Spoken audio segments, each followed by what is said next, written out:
Keep quiet, matter in our surrounding. अभी sorting out materials class 6 को मैंने पढ़ाया, ठीक है। अब देखो, पहले हम मैटर होता क्या ये भी जानना जरूरी है। मैटर, एलिमेंट, ये जितनी भी चीजें हैं ना, हम लोग किसी भी चीज में किसी को मैटर, किसी को एलिमेंट कुछ बोल के निकल जाते हैं। हम लोग अगर साइंस पढ़ना है तो हम लोग को एग्जैक्ट हर चीज के बारे में पता भी होना चाहिए।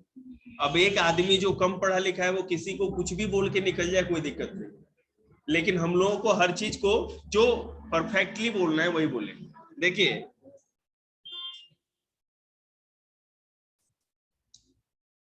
फिजिकल नेचर ऑफ मैटर पहले बात करें। सर एक second. Everything in this universe is made up of material which scientists have named matter। जो भी किसी न किसी मटेरियल का बना है हमारे यूनिवर्स में, उसी को हम लोग मैटर करते हैं, ठीक है। नहीं, the air we breathe, the food we eat, stones, clouds, stars, planet and animals, even a small drop of water or a particles of sand। कुछ भी जो हमको आसपास जितनी भी चीजें दिखती है वो मैटर ही है, क्योंकि वो किसी न किसी चीज मटेरियल से मिलके ही बनी है, ठीक है। अब फिजिकल नेचर ऑफ मैटर क्या है? फिजिकल अपीयरेंस, जिसको हम छू सकते हैं, जिसको हम देख सकते हैं, वो फिजिकल नेचर उसका। तो सबसे पहली बात जो होगी कि matter is made up of particles. जो मैटर बना होता है, मिट्टी बनी हुई है, हवा बनी हुई है, जो भी चीज, ठीक है, वो क्या है? किसी न किसी पार्टिकल से मिलके बनी हुई है, छोटे छोटे पार्टिकल से।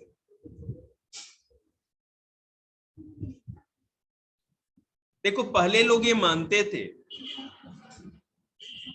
Believe that matter to be continuous like a block of wood. Matter जो है ब्लॉक ऑफ वुड की तरह, लकड़ी के ब्लॉक की तरह बिल्कुल कंटिन्यूअस होती है। whereas the other thought that matter was made up of particle like sand। मैं बता रहा हूँ, रेत में सैंड जो देखा, रेत आपने देखा होगा, उसमें कैसे छोटे छोटे पार्टिकल मिले हुए रहते हैं। एक तो मानते थे, बाद में माना गया कि इस तरह होते हैं। कोई भी मैटर के अंदर जो पार्टिकल्स होंगे इस तरह होंगे। कैसे रेत के, कोई रेत का एक मुट्ठी बांध लो, या मिट्टी का एक कोई भी है ना, छोटे छोटे होते हैं ना कण।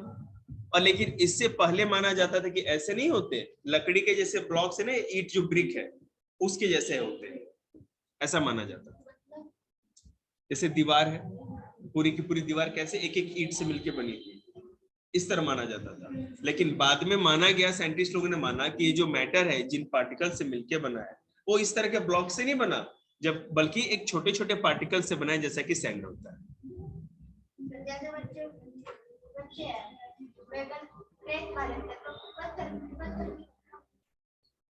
कण होते वो, हम नहीं, हम उसको डाइजेस्ट नहीं करते, जो अनडाइजेस्टेड वेस्ट होता है उस तरह निकल जाता है। हमारे बॉडी में जो भी आता है स्टमक में जाता है, आगे जाके अनडाइजेस्ट होकर के फिर निकल जाएगा बॉडी से, कोई दिक्कत नहीं। लेकिन डिपेंड करता है साइज।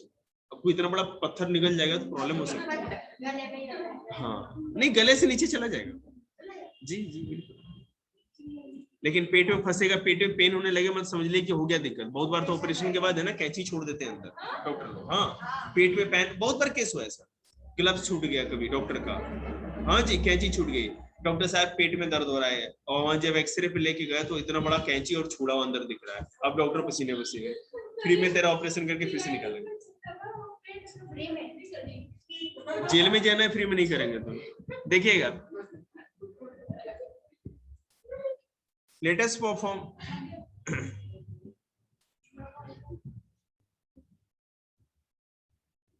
देखो, हमें अब ये पता है कि that matter is made up of particles। जो भी मैटर है वो छोटे छोटे पार्टिकल से मिलके बना हुआ है। अब देखिए, अब ये तो क्लियर है कि कोई भी मैटर बना होगा, जिस मटेरियल का बना है उसको पार्टिकल्स कहते हैं, छोटे छोटे पार्टिकल्स। लेकिन हमें ये नहीं पता कि वो कितने स्मॉल है। How small are this particles of matter? किसी मैटर के अंदर जिन पार्टिकल से मिलके वो मैटर बना है।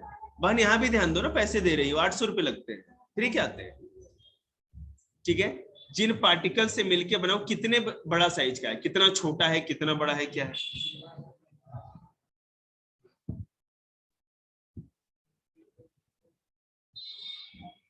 देखो एक एक्सपेरिमेंट किया गया है यहाँ पे, और उससे पता चला है कि a few crystal of potassium permanganate, potassium permanganate का अगर थोड़ा सा क्रिस्टल, मतलब चीनी के दाने होते ना, तो दानों को हम लोग क्रिस्टल कहते हैं। अगर पोटेशियम परमैंगनेट का थोड़ा सा क्रिस्टल अगर हम लें, can colour a large volume of water, तो बहुत बड़े मात्रा में पानी को वो कलर करने का क्षमता रखता है। So we conclude that there must be लगभग 1000 लीटर, 1000 लीटर पूरा पानी का टैंक हो, उसमें कुछ क्रिस्टल पोटेशियम परमैंगनेट के डाल दे, तो पूरा का पूरा वो टैंक को ही बिल्कुल कलरफुल कर देगा उसी कलर, ठीक है। नहीं उसका उसको इस तरह बैक्टीरिया को मारने के लिए, पानी जो पीते हैं उसको साफ करने के लिए भी दिया जाता है, ये सैनिकों को भी दिया जाता है, जंगल में जाते हैं वो भी लेके जाते हैं, ये बेयर भैया के सौजन्य से, सच में बियर भैया के सौजन्य से उन्होंने बताया था कि पोटेशियम परमैंगनेट को पानी में मिला के हम उसको साफ कर सकते हैं, बैक्टीरिया मार देता है ना। मैंने बताया तो पहले बार, हमने सुना उन्हीं से। ज्ञान वो ना, आपने ध्यान को हर तरफ खोल के रखो, जहां से आ रहा कैच करो, लेकिन पबजी वाला नहीं। So we conclude that there must be millions of teeny particles in just one crystal। तो इसका मतलब ये हुआ कि एक पोटेशियम परमैंगनेट के जो क्रिस्टल है उसके अंदर मिलियंस ऑफ पार्टिकल्स है। एक छोटे से क्रिस्टल के अंदर मिलियंस ऑफ पार्टिकल्स है, जिन्होंने फैल करके पूरे के पूरे घुल करके पानी में पूरे के पूरे पानी को कलरफुल बनाया, ठीक है। which keep on dividing themselves into smaller and smaller particles। आखिर कोई चीज पानी में घुलती है तो कैसे घुलती है, वो अपने आप को तोड़ते चली जाती है। चीनी है या नमक है, पानी में घुलता है तो अपने आप को तोड़ेगा, इतना तब तक तोड़ेगा जब तक कि छोटा से छोटा हिस्सा उसका ना टूट जाए और बिल्कुल पानी में मिल जाएगा। तो पोटेशियम परमानेंट का जितना भी आपने क्रिस्टल डाला वो टुकड़ों में टूटता गया तब तक टूटता गया अपने लास्ट मतलब की कैपेसिटी या बाउंड्री तक, और जाकर के पानी के पूरे हिस्से को उसने कलरफुल कर दिया। तो इससे पोटेशियम परमानेंट के इस एक्सपेरिमेंट्स में ये पता चला कि कोई भी चीज जो हमें छोटी दिखती है वो भी बहुत ज्यादा छोटे छोटे पार्टिकल से मिलके बनी, कोई भी मैटर। अब देखो मैं और एक चीज बात बताऊं जो कि ये हम लोग के लाइफ का है। The same activity can be done using 2 millilitre of Dettol instead of potassium permanganate। the smell can be detected even on repeated dilution। अगर 2 मिलीलीटर का, ठीक है ना, 2 ml का डेटॉल का शीशी अगर पानी में डाल दें तो पानी के किसी भी हिस्से को, कितने बड़े हिस्से को आप देखोगे 1000 लीटर या कितना भी, तो आपको उसका स्मेल फील होगा, समझ रहे ना।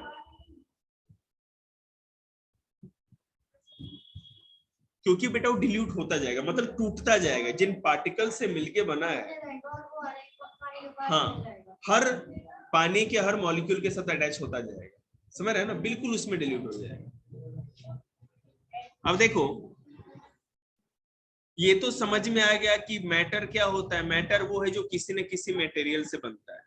इन मटेरियल को हम पार्टिकल कहते हैं और ये पार्टिकल बहुत ही ज्यादा छोटे होते हैं, ठीक है, डिपेंड करता है। उसके बाद एक चीज ये भी है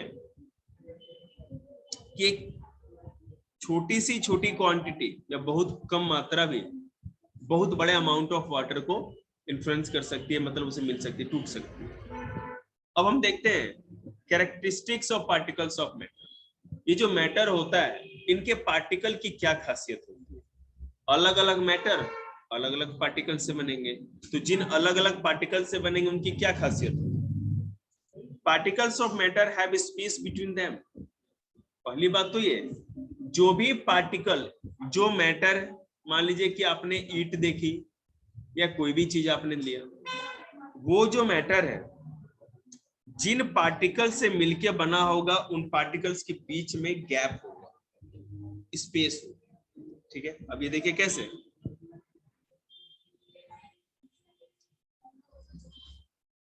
When we make tea, coffee or lemonade, नींबू पानी, particles of one type of matter get into the space between particles of the other.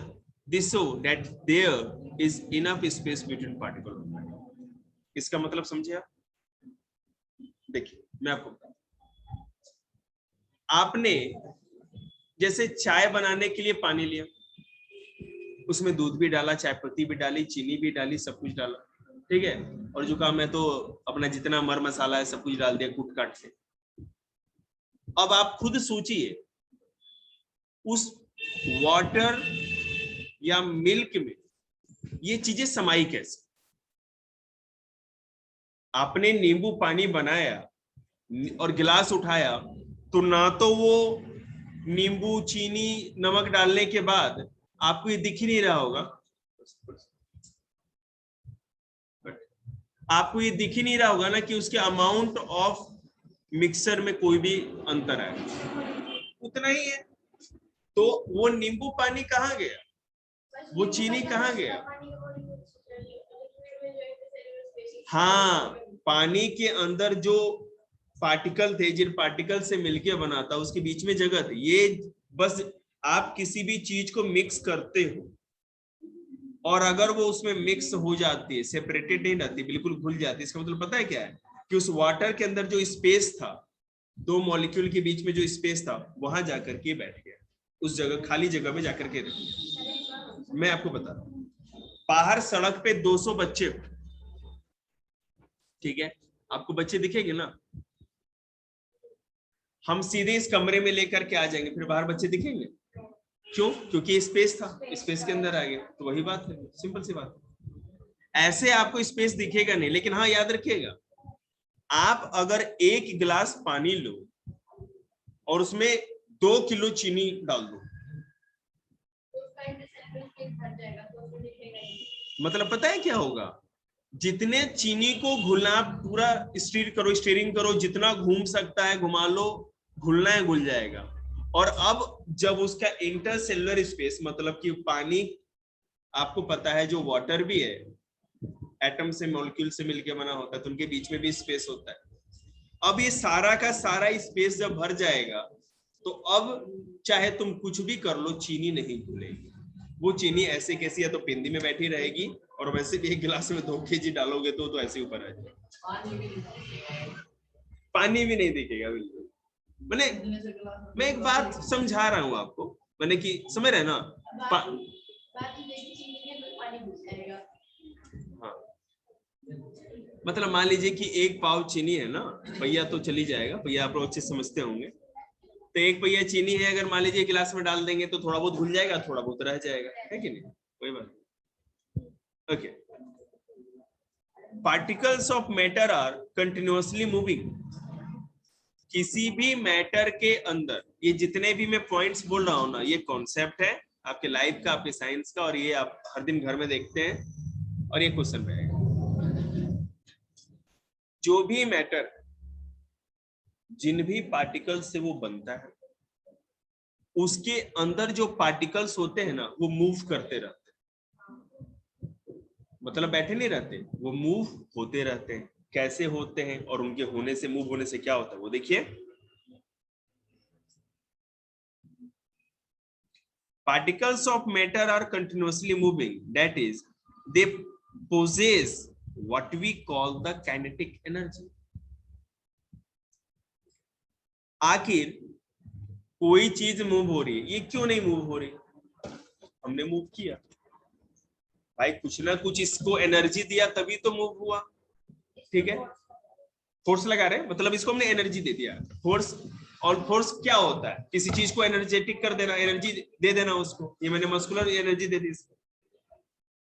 तो कोई भी मैटर जिन मटेरियल से बनता है पार्टिकल्स, तो उनके पार्टिकल्स उस मैटर के अंदर मूव करते रहते हैं। अगर मान लो कि वाटर एक मैटर है, तो वाटर जिन मॉलिक्यूल से या पार्टिकल से मिलके बना है वो मूव कर रहे हैं।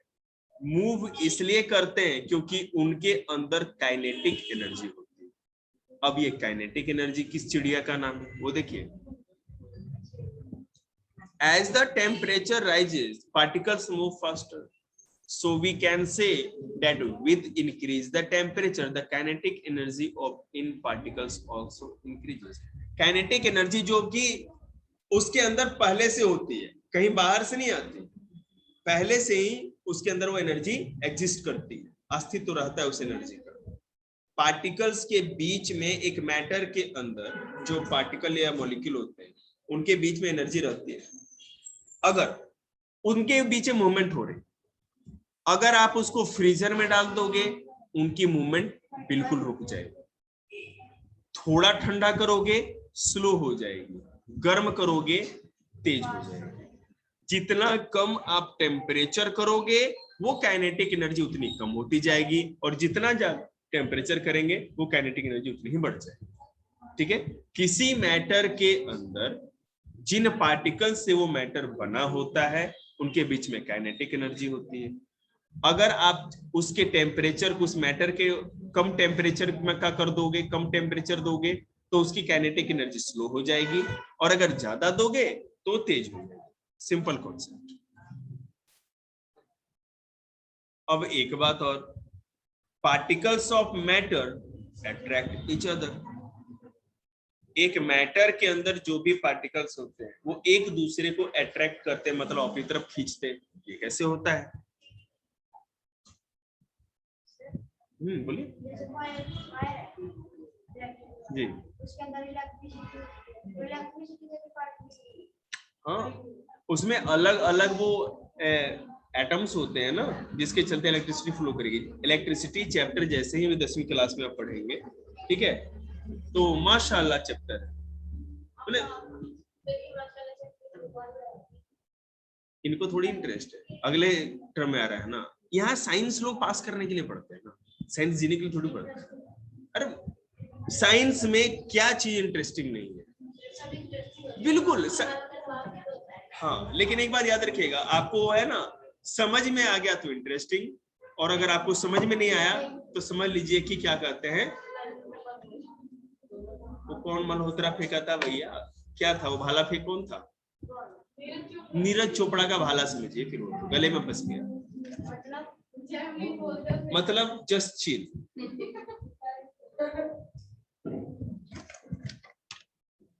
अरे कुछ नहीं यार, बस ये तो इसी तरह तुकबंदी थी। देखिएगा,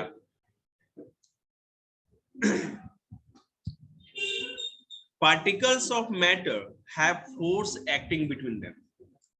जैसा कि मैंने बताया, जो भी पार्टिकल्स होते हैं किसी मैटर में, एक मैटर छोटे छोटे पार्टिकल्स से बना होता है। उन पार्टिकल्स के पास फोर्स होता है, एनर्जी मतलब कि फोर्स, ठीक है, काइनेटिक एनर्जी, बिल्कुल काइनेटिक एनर्जी होती है, और वो एनर्जी एक फोर्स ही तो है जो कि एक दूसरे के ऊपर लगता है। अब आप एक अगर पार्टिकल हो मैटर के, भाई भी एक पार्टिकल है, तो एक दूसरे पे एनर्जी लगाओगे। अब आप कुछ भी करोगे दीवार पर नहीं लगाओगे, इसलिए क्योंकि हर जो चीज जो नियरर होती है उसी के ऊपर तो अपनी एनर्जी लगाएगी। तो एक मैटर के अंदर सबसे नजदीकी चीज उसका क्या होगा? Other particle. तो हर एक पार्टिकल दूसरे पार्टिकल पे वो एनर्जी अप्लाई करता है। This force keep the particle together, और यही कारण है पानी, जैसे मान लीजिए ये चीज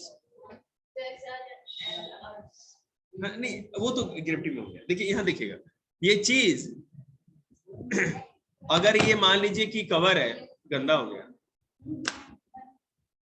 ना, तो हवा की तरफ फैला और ना पानी की तरफ बिखर गया, ठीक है ना। और यही अगर हम यहाँ पर देखिए, ये वाटर है, अगर इसको फेंकेंगे, इसके कंपेयर ज्यादा बिखरा कि नहीं बिखरा? क्यों बिखरा? इसके अंदर का हमारा मोबाइल का जो ये कवर आप देख रहे हो,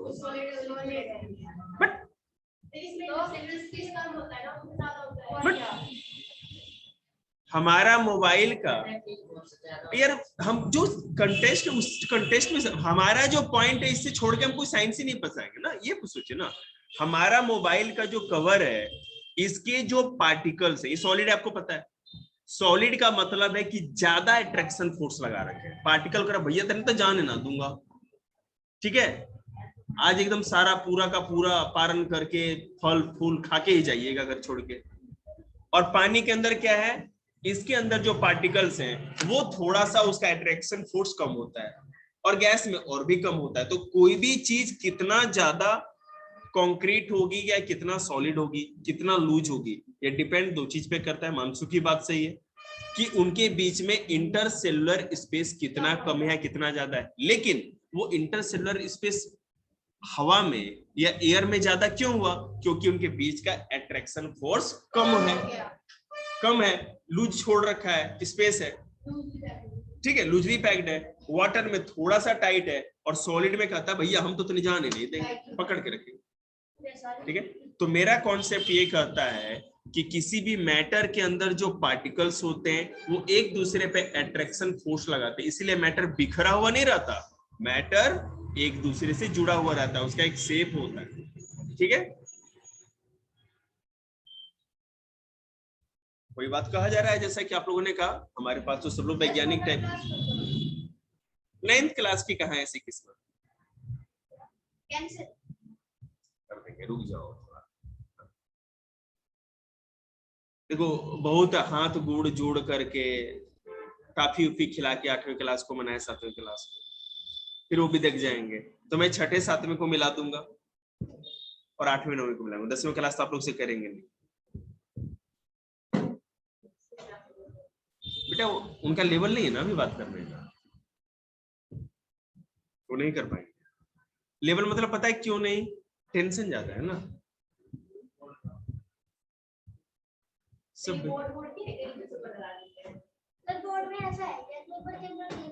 जब जाओगे तो पता चल जाएगा। डायलॉग मेरा भी सेम ही था ना, हाई फाई ना, मेरे से पहले कोई नहीं बोल पाता, क्योंकि मैं ना दूसरी आवाज को दबा देता हूँ, तेज आवाज है ना, इसीलिए हमारे ससुराल में सब लोगों को माइक कहते हैं। फेमस था मैं सच में, बाद में पता चला हमें।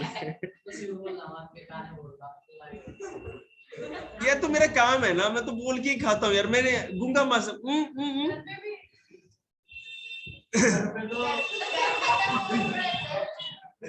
मतलब आवाज तेज है ना, लेकिन डिपेंड करता है पढ़ाने के समय बोलेंगे ना। अब किसी से पानी मांगना हो तो उसे लड़के थोड़ी बोलेंगे। चलिए ठीक है, ओके ओके ओके, गुड। जीवन के सारे अनुभव बेटे आप लोग को मिलेगा, उम्र बढ़े आप लोगों की। हम तो चाहते हैं 4-5 साल बढ़े भी नहीं, मैंने क्लासेस बढ़े, मतलब ठीक ठाक रही, पढ़ते रहिए आप लोग। हाँ अरे खुद सूख जाएगा, ये ऑपरेशन भी कोई चीज होती है। सब साइंस से, साइंस ही है, टेबल से ऊपर टेबल से सब जगह साइंस ही साइंस फैली हुई है, देखिएगा साइंस का रहता।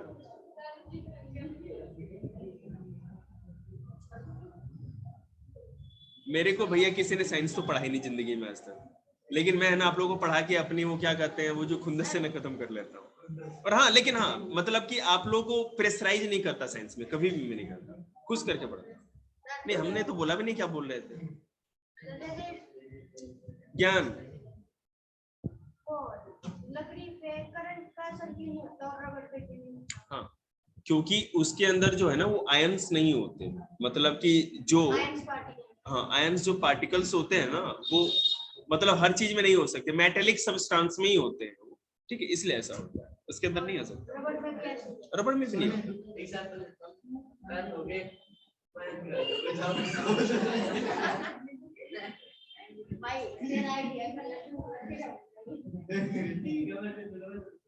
बिजली के करंट के साथ मैंने जितने स्टंट किए हैं ना जानते हुए भी, आप लोग नहीं कर पाएंगे और करिएगा भी।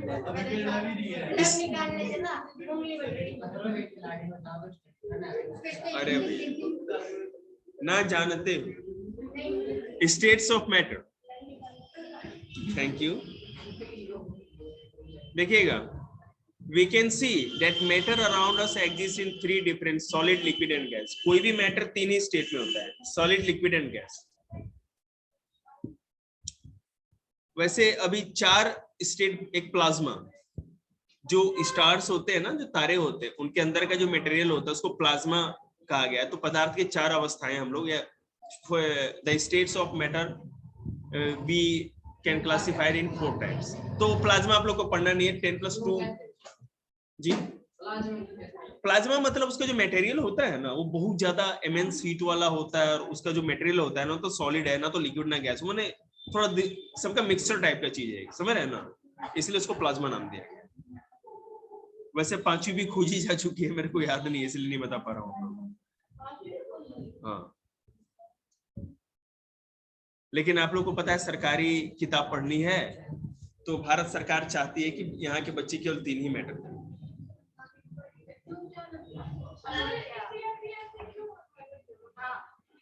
क्योंकि हम लोग इंडिया में रहते हैं ना, इसलिए।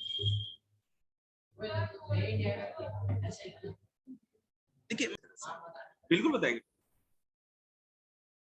हम तो क्लियर, देखिए रिकॉर्ड कर रहे हैं, हम तो क्लियर कहते हैं जो चीज हमें नहीं पता होगी, कोई हम कोई भगवान तो है नहीं, ठीक है ना, हम लोग गूगल से देखेंगे, नॉलेज बढ़ना चाहिए हमारे स्टूडेंट्स का, और साथ ही साथ मेरा। देखिए 5 स्टेट है, 4 स्टेट तो खोजा ही जा चुका था, सॉलिड, लिक्विड, गैस। 4th था प्लाज्मा, 5th जो है, और आपकी चैप्टर में ही है, आपने ध्यान नहीं दिया, 5th जो है उसको बोस-आइंस्टीन कंडेंसेट कहा जाता है उसको, जो पदार्थ की 5वीं अवस्था या मैटर का जो 5th स्टेट है उसको बोस-आइंस्टीन कंडेंसेट कहा जाता है। In a solid particles are packed tightly together so they don't move. हाँ मैंने देखा था, पढ़ाते समय देखा था। बेटा मैं अभी एक है ना ग्रुप पे आप लोग का भेज रहा हूँ, आप लोग घर पे थोड़ा पढ़ लीजिएगा, ठीक है? 1 सेकंड बस, अगर मेरा फोन हैंग ना हो तो।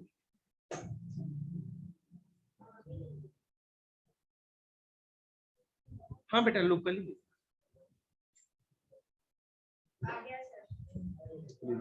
ये 7th स्टेट तक निकाल रखा है इसमें, तो 12 डिफरेंट स्टेट ऑफ मैटर। रुक बेटे मैं ही अभी चकरा रहा हूँ।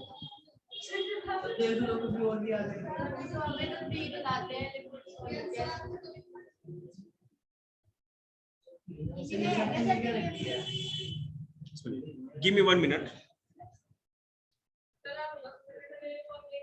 नहीं बेटा,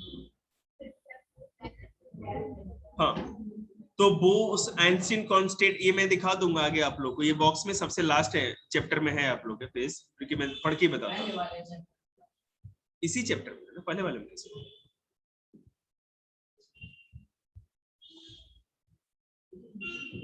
देखिएगा प्लाज्मा मैं डिफाइन कर रहा हूं, सुन लीजिए। सॉलिड लिक्विड गैस के बाद प्लाज्मा 4th है, और 5वां है बोस-आइंस्टीन कंडेंसेट, ठीक है?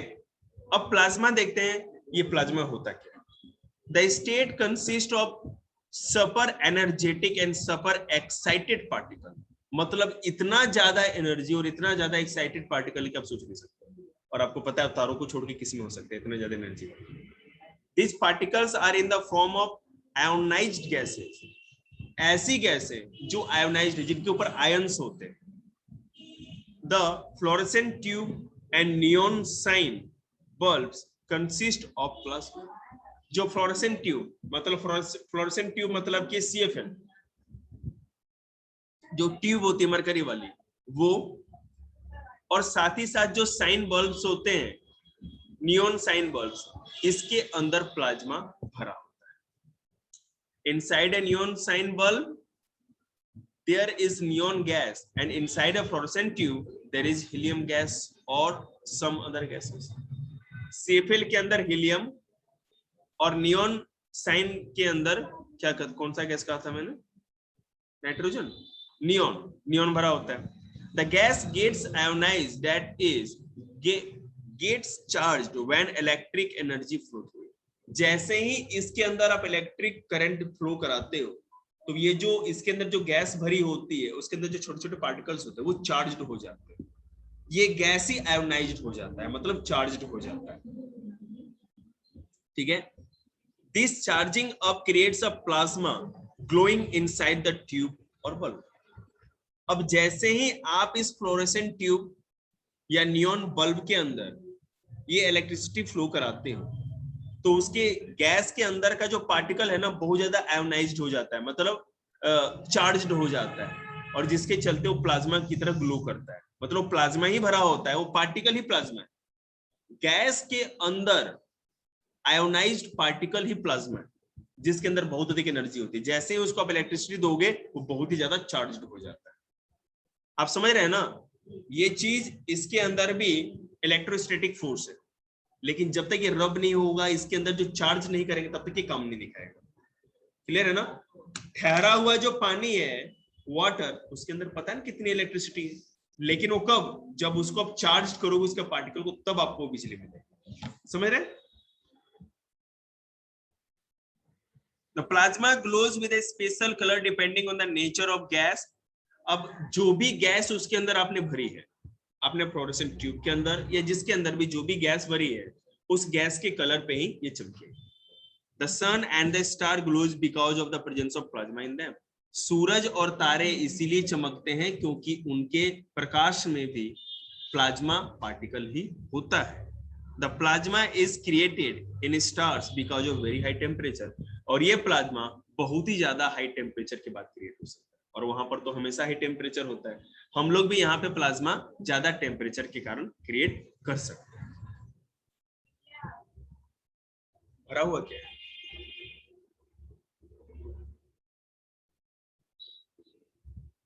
हाँ वही fluorescent tube, neon sign bulb जो होता है उसके अंदर प्लाज्मा ही भरा होता है, ठीक है ना? और उसके अंदर जैसे जो भी आप गैस भरोगे, गैस के साथ प्लाज्मा रहता है, तो जैसे ही वो ज्यादा इलेक्ट्रिसिटी देते हैं वो बहुत ज्यादा चार्ज हो जाएगा, और चार्ज होने के बाद क्या होगा, वो ज्यादा ग्लो करेगा। आप इलेक्ट्रिक बल्ब से देखते हो सिफर बल्ब कितना ज्यादा ग्लो करता है, ये कारण। वो आप लोग का होमवर्क है, सारे बच्चों का, देखते हैं कि ये साइंस पढ़ने वाले हैं या टाइम पास करने वाले हैं। मेरे को क्या कहते हैं, मैटर के जितने भी स्टेट्स है ना, जितना ज्यादा रिसर्च कर सकते हो करके ले आओ, देखते हैं कौन कितना रिसर्च करके लाता। मैटर के जितने भी स्टेट्स होते हैं, और आपको समझाना है, ये नहीं कि हाँ सर जी फोन पे व्हाट्सएप कर देंगे पढ़ लीजिएगा। Is it clear? हाँ नो प्रॉब्लम, ओके। थोड़ा बहुत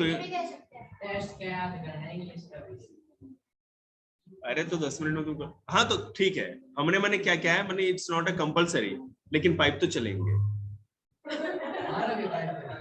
जिसका टेस्ट है उसका। नवरात्रि में 9 दिन तक हम है ना माँ दुर्गा लोगों पे हाथ नहीं उठाते। ना तो हम है ना सड़क पे सोने के लिए मजबूर हो जाएंगे अगर पता भी चला कि चोरी ने कुट दिया तो। बोस-आइंस्टीन कंडेंसेट, देखिए ये क्या है। इन 1920 में इंडियन फिजिस्ट सत्येंद्र नाथ बोस, 1920 का साल था, सत्येंद्र नाथ बोस कलकत्ता के थे, एक वैज्ञानिक थे।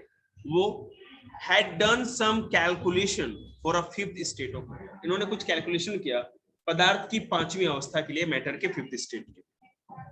Building of his calculation, Albert Einstein predicted a new state of matter, the Bose-Einstein condensate और BEC, ठीक है, Bose-Einstein condensate। याद रखिएगा सत्येंद्रनाथ बोस का ही पहला कैलकुलेशन था, उसको और एलोबरेट करके, इंटरप्रेट करके, समझा करके आइंस्टीन ने उनके साथ मिल करके, थ्योरी के साथ मिल करके, ये जी कलकत्ता के थे, मैंने बिहार बोल दिया गलती से, भारत के थे। बिल्कुल बेटे, तोप जगह है, इसमें कोई शक भी है क्या? कौन? आइंस्टीन? अरे 4-5 आइंस्टीन तो कब के बने हुए। आइंस्टीन ने जो थ्योरी दी साइंस में, न्यूटन ने जो थ्योरी दी साइंस में, ये ब्रह्मगुप्त महोदय ने तो पहले ही दे दिया था, जो बिहार के, भागलपुर के, ठीक है ना? तो ऐसा मत कहिए। लेकिन ये मैंने किसी जगह की गरिमा के बारे में बात नहीं हो रही है, मतलब एक बात बता रहे हैं, ये बिहार की नहीं भारत की बात हो। हमारे भारत में जो वैज्ञानिक लोग तो थे, आपको पता भी है, अगर 1207 या 8 में बख्तियार खिलजी ने ये नालंदा यूनिवर्सिटी बिहार वाली नहीं जलाई होती, तो हम दुनिया में कोई माई का लाल नहीं था ना जो भारत को साइंस सिखा देता। सारा का सारा यूनिवर्सिटी खत्म हो गया, किताब ही चला दी गया। हाँ, तो ये बता के हम हिस्ट्री भी कंप्लीट कराएंगे।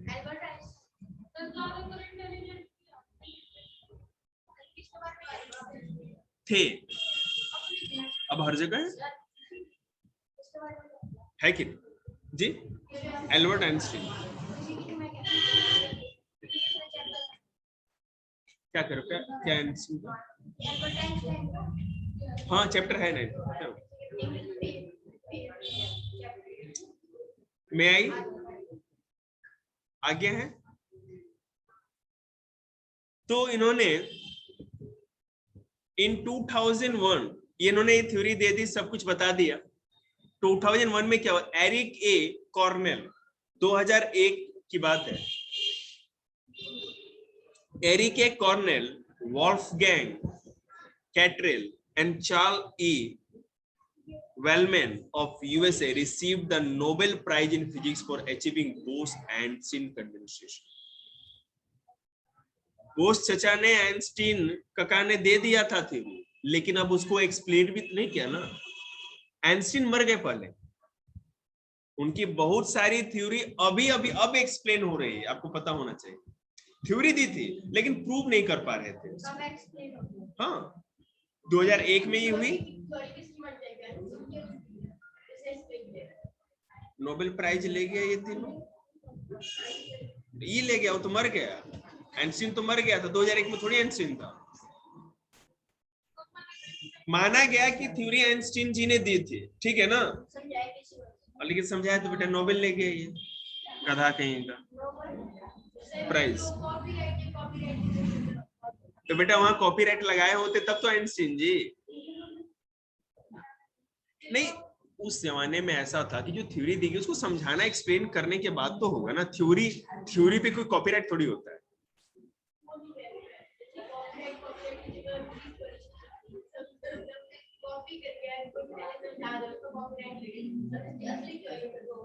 ये तो होता ही था, न्यूटन का अधिकतर काम ही ऐसा था। देखिएगा आगे, लेट मी क्लियर फर्स्ट। तो अब हम ये बता दें कि ये बोस आइंस्टीन कंडेंसेट था क्या। The BC is found by cooling a gas off extremely low density. बहुत ही कम डेंसिटी या घनत्व में इस गैस को ठंडा करके ये BEC बनाया गया। About 100,000 the density of normal air. 100,000 100,000 जितना हवा की डेंसिटी अभी है ना, कितनी फैली हुई है, डेंसिटी बहुत कम है, उससे भी कम, उससे कितना कम, 100,000 गुना कम।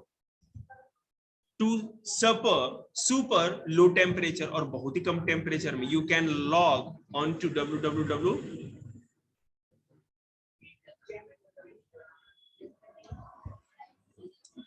सबसे नीचे में वेबसाइट लिखा है, इस पे लॉगिन कर दीजिएगा, सारा इन्फॉर्मेशन मिल जाएगा आपको। क्या चाहिए, चलिए ठीक है, डिसमिस, घर जाइए। इतना अच्छा क्या क्लास को, ना कोई टेस्ट ना कोई टेंशन, आइए भाषण सुनिए घर जाइए।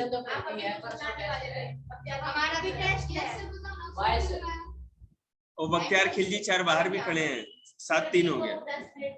10 मिनट बोर्ड है बेटा।